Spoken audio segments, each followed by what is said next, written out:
So this Bloomberg article is interesting, and it brings up a lot of thoughts about the hardware that we use, how it's manufactured, how it's validated, and what else could be there that we are unaware of. And I was really shocked when I seen it. Bloomberg is a generally reputable place, but they're not a technical reporting agency. But I think there's some reasons they did this. My guess would be they had some information, and the best way to get us all talking about it is to throw it out there.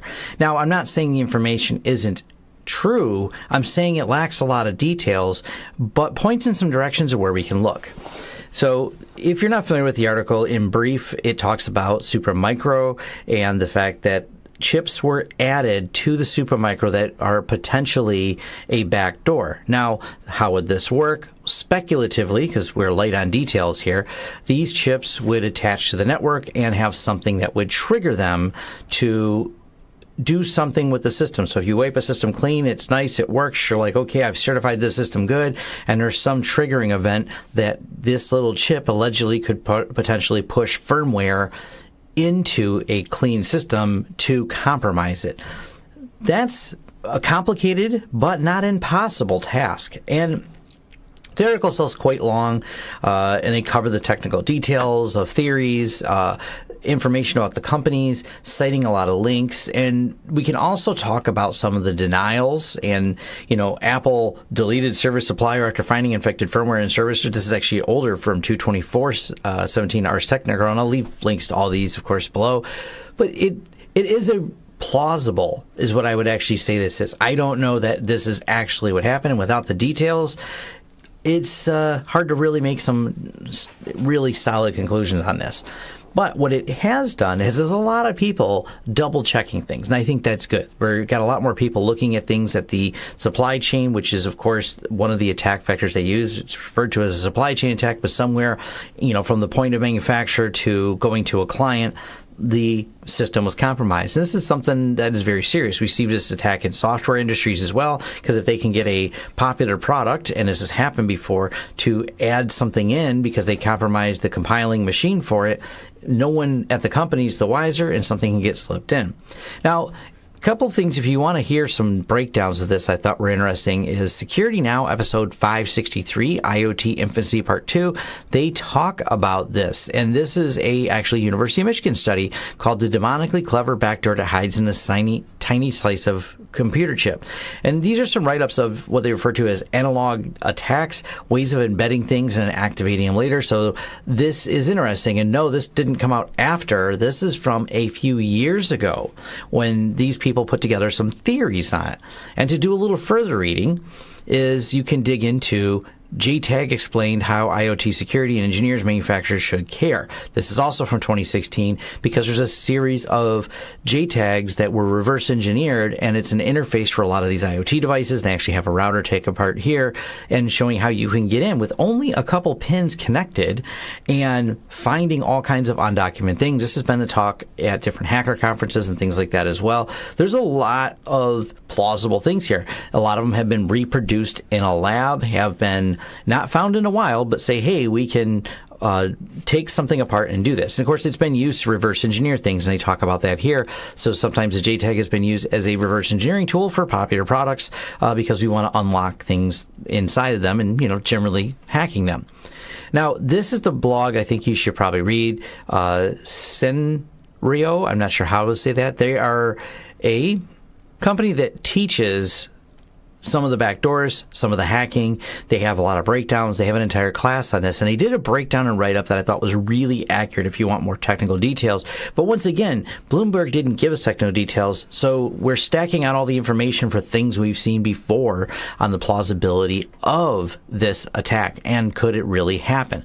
So it's really fascinating to think that something like one of these system on a chip can contain many chips inside of it. So there's one method, but the way that is refuted is you would take these chips and they have a spec. And if you are at the level that Amazon is, at the level that Microsoft or any of these large data center companies, they work with the engineers and they go, okay, what does the design of that board, what do these chips do? And then someone could take sample boards and validate it. And my understanding is that is what they're implying happened is through the validation, they found an undocumented extra chip. And we don't know until some reverse engineering is done of what these chips do, if these chips have been provided to security researchers. But it's also a really touchy subject, and all these companies are definitely going to go start with the deny first. And this is partly because of the way they layer security. So there's a lot of factors involved. One of them is the way the cloud works is based on trust. We trust that if I put my stuff in one of the cloud servers, Amazon, Azure, whichever one, that it stays contained securely within that cloud server, that Amazon themselves does not have access to it or will not access my documents, and so on and so forth. The minute that trust violation is broken, people will simply move to a company they do think they trust. And the cloud isn't going anywhere, and people screaming self-host. There's things that it's not reasonable to self-host.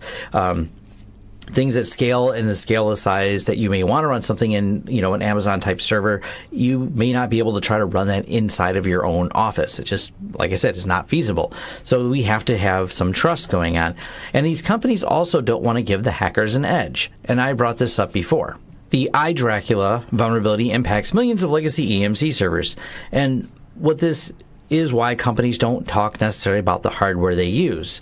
And let me explain. If you find a vulnerability, such as this one here, which I found interesting, I can leave a link to this too, you now know there's this flaw in these particular servers. If the companies had also announced in some blog post or filing that, hey, we bought a bunch of EMC servers, several years go by, you will assume those EMC servers are still there. Now, if you find some infiltration into one of these said companies, you have a piece of information about them, and you can skip a lot of the other attacks. You can go right for, hey, I know this attack. I know the company announced and verified what servers they're using. I know these two things can go together. So this is why companies from a security standpoint don't disclose things. It's not just to, keep you in the dark about how they operate or prices they paid for things, but it's also by not validating which boards they're using, they eliminate another edge. So if someone were to get in their data center, they're still going to have to try lots of different things, and those things could get triggered by the tools they have that watch what's going on in a data center. They have all kinds of monitoring tools that look for activity, and if you're a hacker that's inside the data center, you're trying away at lots of different options, and the first one doesn't work, your possibility of getting noticed goes up and up as you try different things. So that being said, you have to make sure that you come in and you're concise. If you don't know what hardware they're using, harder to be concise. If you're aware of these super microchips, let's say this is happening and it is true, then you know which companies have these super micro boards, and you go, I've already established a beachhead within their network, but I haven't figured out what attack to deploy, because once you deploy the attack, you're going to be discovered unless the attack works the first try. Well, you just got that information. So you're going to get denials whether it's true or not. That's just the fact of it. It doesn't mean it's conspiracy. It's just the way this works. This article breaks down so a little bit more technical details than I covered in here, but like I said, I'll leave you links here. I don't know if this is true or not. I do know lots of people taking and looking at the boards and digging deeper is a good thing, because this attack is only going to get more sophisticated, and it's been plausible. It's been proven, so to speak, in a lab that we can do things like this. Whether or not this is really going to happen, I don't know. But stay out there, stay concerned, and interesting about this whole thing. We're going to see how it develops, and I'm going to wait for some security researchers who do start tearing these apart and see if they find something. Because trust me, they're all looking. A lot of people got the microscope out, and they're digging around on the boards. So if something's out there, we're very likely to find it now. Thanks for watching. If you like this video, go ahead and click the thumbs up. Leave us some feedback below to let us know any details, what you like and didn't like as well, because we love hearing the feedback. Or if you just want to say thanks, leave a comment. If you want to be notified of new videos as they come out, go ahead and hit the subscribe and the bell icon. That lets YouTube know that you're interested in notifications. Hopefully they send them, as we've learned with YouTube. Anyways, if you want to contract us for consulting services, you go ahead and hit launchsystems.com, and you can reach out to us for all the projects that we can do and help you. We work with a lot of small businesses, IT companies, even some large companies, and you can farm different work out to us or just hire us as a consultant to help design your network.